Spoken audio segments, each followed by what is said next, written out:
Pessoal, e outro método que é utilizado para cálculos em gestação, gravidez, sobretudo quando a mulher vai para consulta de pré-natal, é o cálculo da idade gestacional, para saber com quantas semanas a gestante está evoluindo ali o desenvolvimento dessa gravidez. A idade gestacional normalmente ela é mensurada, ou seja, ela é medida em semanas. É muito comum a gente ver, mas as pessoas dizem assim: a gestante está com tantos meses, está com 5 meses, 6 meses, 7 meses. Porém, para os profissionais de saúde, esse dado ele é calculado a partir das semanas gestacionais, porque o cálculo por meio das semanas permite identificar um melhor período gestacional. Então a gente sabe que 4 semanas tem um mês. Então 4 semanas corresponde a um mês. Assim como 8 semanas gestacionais correspondem a 2 meses. E assim sucessivamente, até que essa gestante chegue a uma idade gestacional de mais ou menos 37 semanas até 41 semanas, que é o que a gente vai chamar de gestação a termo. O que é uma gestação a termo?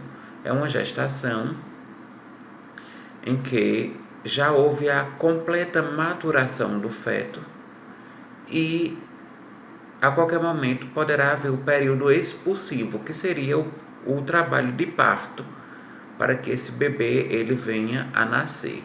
Então, uma gestação a termo, ela dura mais ou menos 37 semanas. O tolerável é que seja até 41 semanas. Passou de 41 semanas já significa um risco muito grande para o feto de haver aborto, de haver sofrimento fetal e morte intrauterina e também riscos de morte para a mãe, né? Então, como é que a gente vai calcular essa idade gestacional? Vamos acompanhar comigo aqui o slide. Veja só.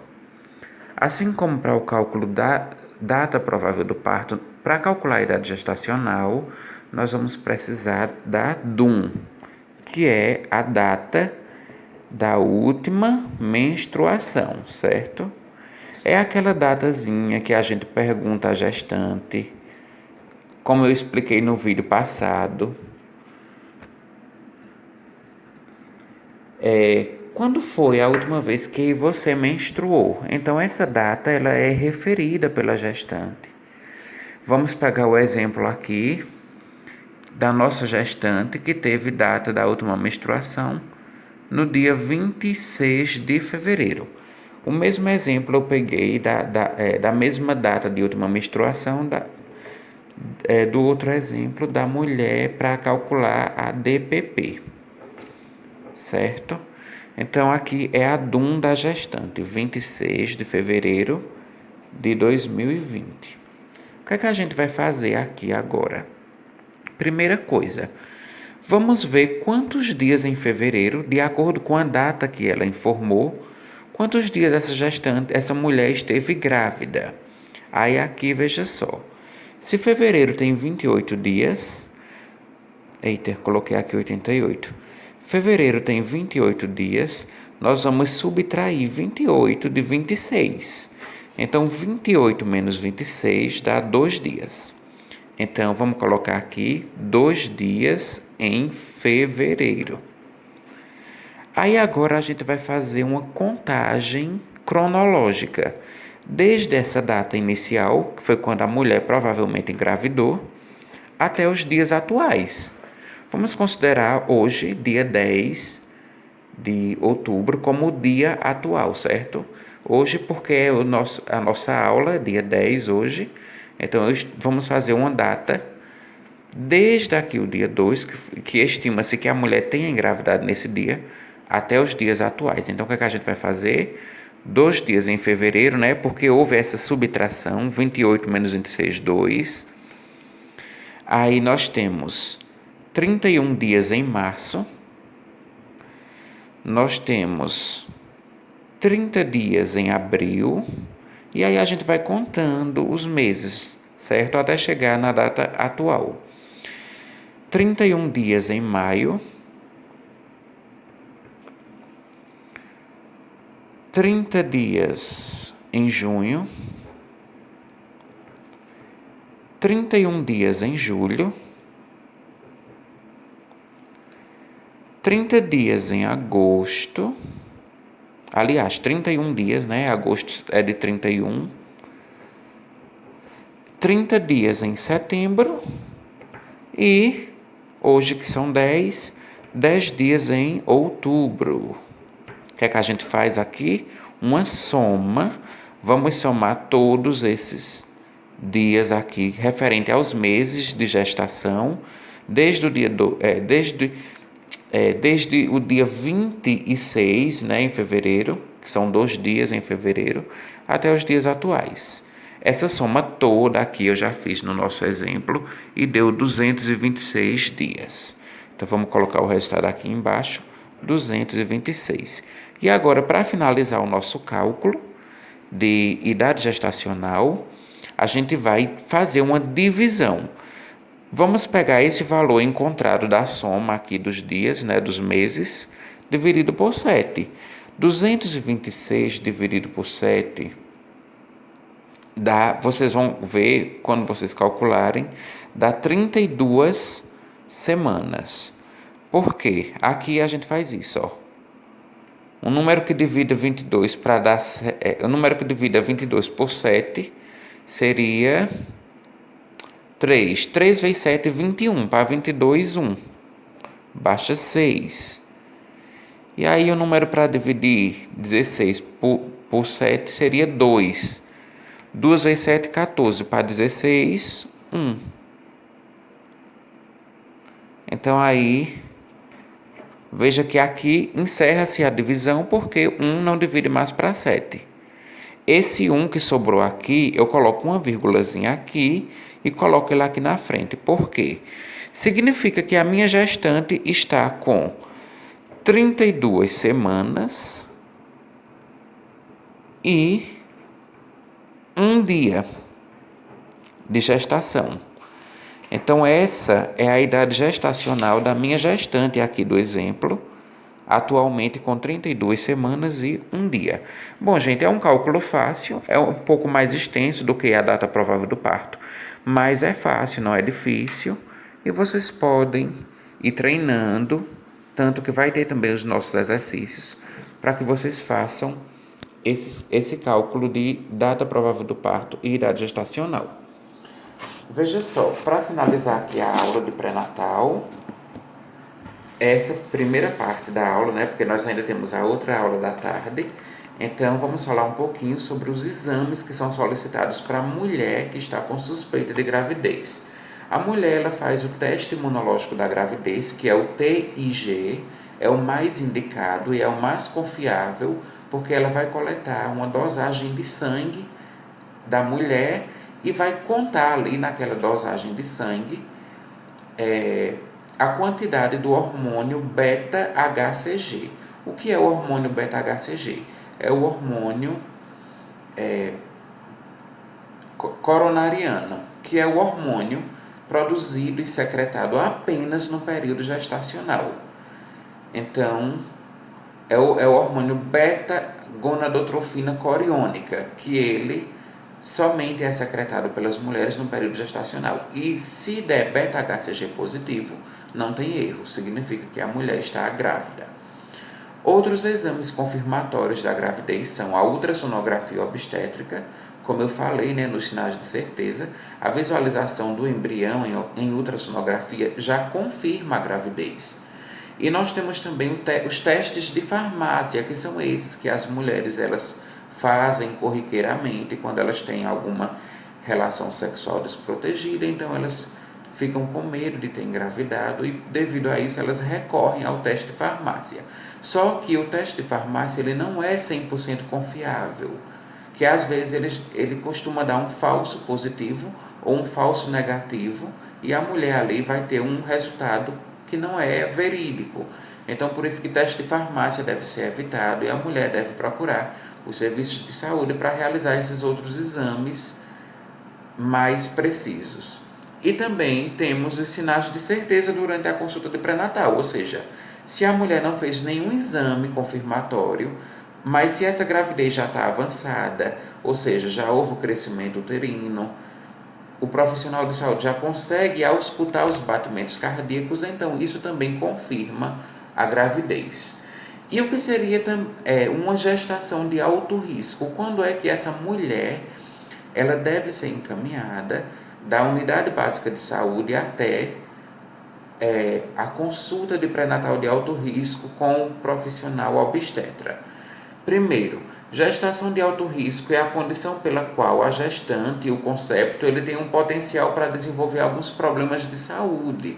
Então, algumas doenças específicas da gravidez, que nós também vamos estudar em outra aula, são elas: diabetes gestacional, quando essa mulher está grávida e descobre ali o diabetes durante o período gestacional, e esse diabetes ele se classifica quando a mulher faz exame de glicemia em jejum e dá um valor acima de 120 miligramas, significa que a mulher está diabética no período gestacional, então isso é um fator de risco, ela deve ser encaminhada para o pré-natal de alto risco.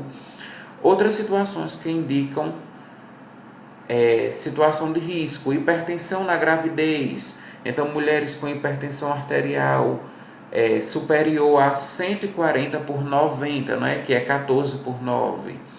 Outra coisa, risco de abortamento espontâneo.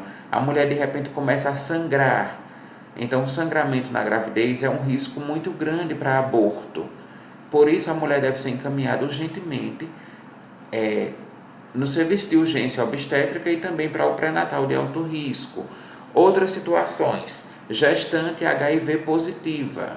Significa que é uma gestante que tem o vírus da AIDS e que devido a isso ela vai precisar de cuidados intensivos, consultas com profissionais especializados, mas que também ela mantém as consultas de rotina no pré-natal básico na unidade básica de saúde.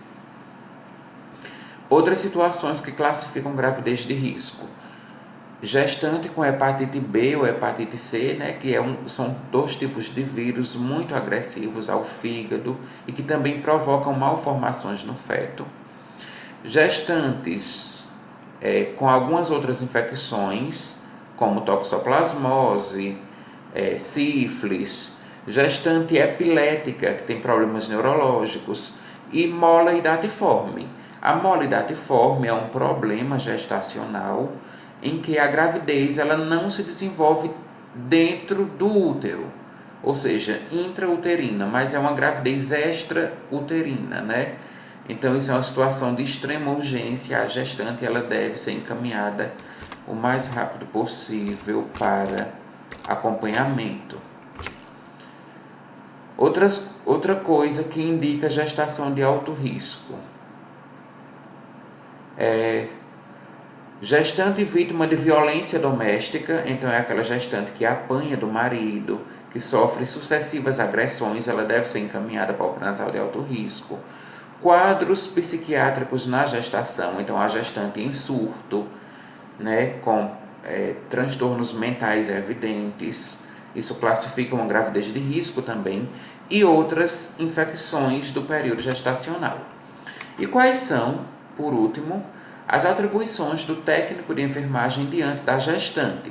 Primeira coisa é conferir o encaminhamento dessa gestante e dar as devidas orientações. Se essa gestante chegou para nós na unidade de saúde, trazida pelo agente de saúde, nós vamos promover o acolhimento e a escuta dessa gestante, ouvindo as queixas dela, acolhendo ela da forma mais humanizada possível e também já verificando a situação de saúde dela.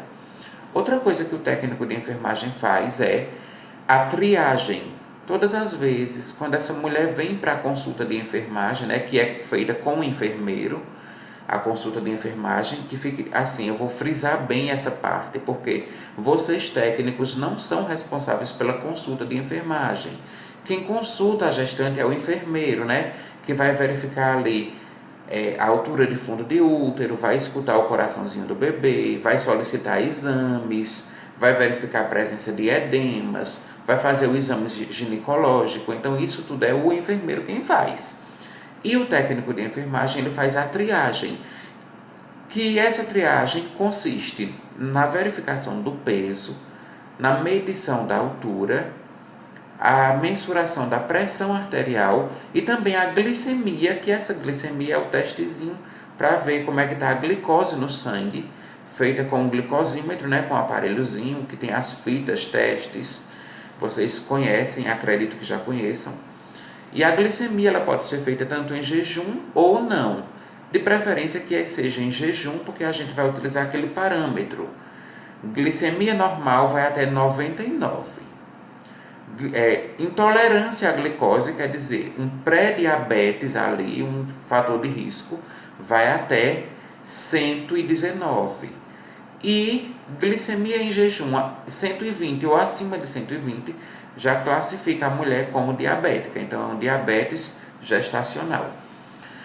Realizar a coleta de sangue para exames laboratoriais. Vocês, técnicos de enfermagem, que irão trabalhar também na coleta de materiais para exames, devem estar preparados para fazer punção venosa, e aí vocês aprendem essas práticas na disciplina de fundamentos, fazem a punção venosa e a coleta de sangue para mandar para o laboratório.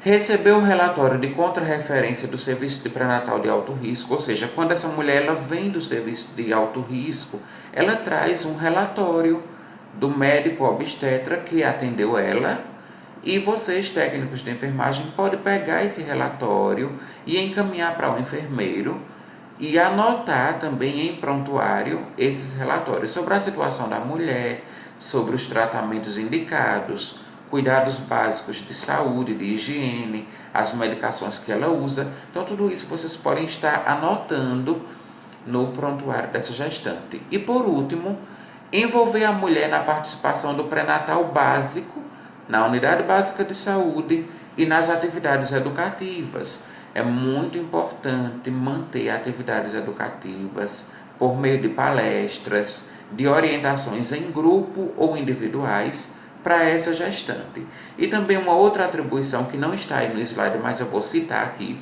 é envolver o pré-natal do parceiro.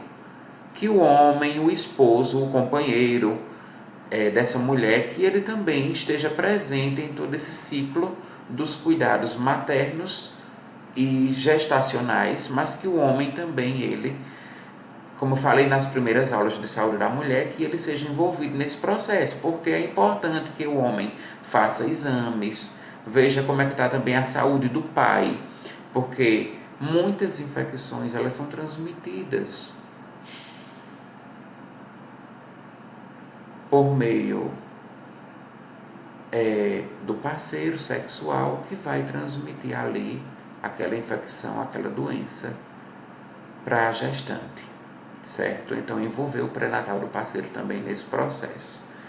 Bom, gente, essa primeira aula era só isso que eu tinha para falar. Realmente foi um pouquinho de coisa, foi muita coisa que a gente abordou aqui, mas falar de pré-natal realmente é tudo isso. Espero que vocês tenham compreendido, e vai ficar aí também a segunda parte da aula que irei gravar para vocês sobre os cuidados específicos do pré-natal. Obrigado a todos pela atenção.